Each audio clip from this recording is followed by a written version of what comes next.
Hey there, hello, Sports Catastrophe production. Sports Catastrophe on this day. And on this day, April the 20th. I know what you're thinking. Am I going to do a Hitler one? Am I doing a Columbine one? No, those are just coincidental. But anyway, on April 20th, 1986, Michael freaking Jordan was playing his heart out and scored the most points in an NBA playoff game. It was a lovely Sunday afternoon. CBS, which had the NBA basketball rights in the 1980s, was broadcasting this key game between the Bulls and the Celtics with the great Dick Stockton on the call and Tommy Heinsohn being the color commentator. I still can't pronounce his name right. But anyway, Michael Jordan in the 1985-86 season was almost non-existent. Reason being, he had a leg injury, and the doctor said you should sit out the rest of the season, even though that MJ didn't play that many games. MJ said, "The hell with it! I'm going to help my team make the playoffs," and they did. So the 1986 Chicago Bulls made the playoffs. If memory serves me right, they were really terrible. And all that. If I can just look at the stuff. I mean the Celtics were the Bulls were atrocious that year.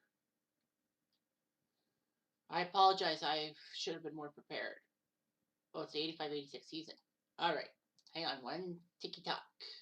Because, this is going to be very interesting. So yeah, the Bulls were the 8th seed, the Celtics were the 1 seed.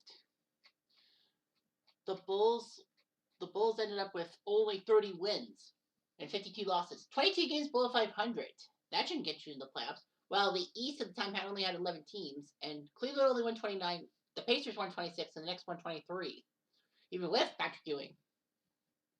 So obviously, when you're in a terrible situation, you're going to make the playoffs. And the Bulls narrowly did over Cleveland. This wouldn't be the first time Cleveland got fucked over by Chicago and Michael Jordan. Just saying. Anyhow, so game 1 was a Celtics crushing win over the Bulls, 123-104. Larry Bird put up 30 points. MJ put up 49, which was pretty good. But then on a beautiful Sunday afternoon, the national audience would watch the Celtics and the Bulls take each other on.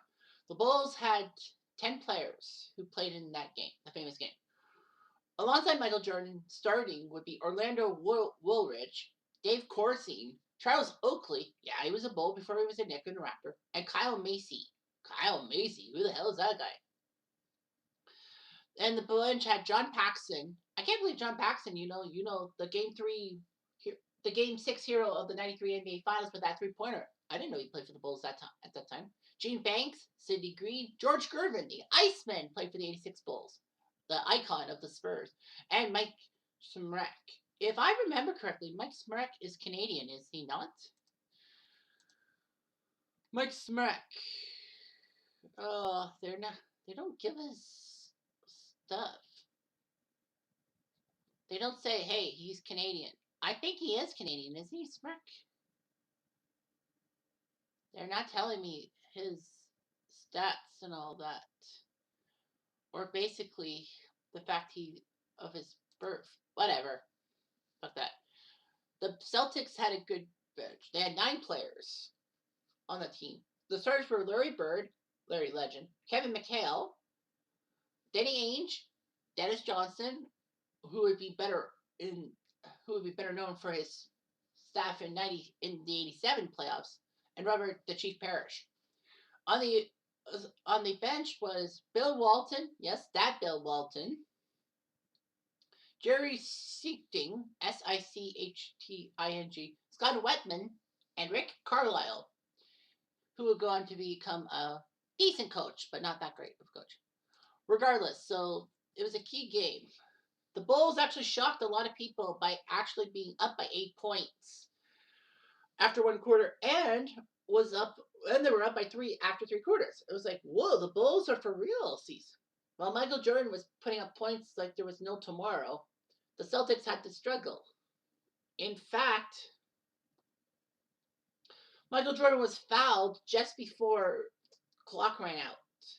He had 2 free throws, and he made both of them, forcing the game to overtime. and Danny Ainge would hit a layup to make it a tie game, the fourth second overtime. So the Bulls took the Celtics to double overtime. But the story here is MJ popping off. Yes, Larry Bird put up 36 points. Yes, the Celtics won the game in double overtime, 135-131. But it was Michael Jordan putting up points after point after point. Putting up 63 points, a new NBA record, as Dick Stockton would say. He broke the record of Elgin Baylor, who did that 62. Was it 1962? I can't remember. But yeah, this was huge for the Bulls. Sadly, though, the Bulls would falter on home turf 122-104 as Kevin McHale would put up 31 points to lead the Celtics. And George Gervin would retire after this. So MJ put up 63 points in his second NBA season, the playoff record. You think, okay, maybe he did it in the 90s. Nope. He did it in 1986 of all years. Before he had the big airness thing, before the hype, before the 1988 Slam Dunk Contest helped him, before the 6 titles, MJ was popping off on the Celtics. It was just unbelievable. It could have been better if it was a win, but, that's basketball for you. Anyway, I'm Jeff Diamond. I do.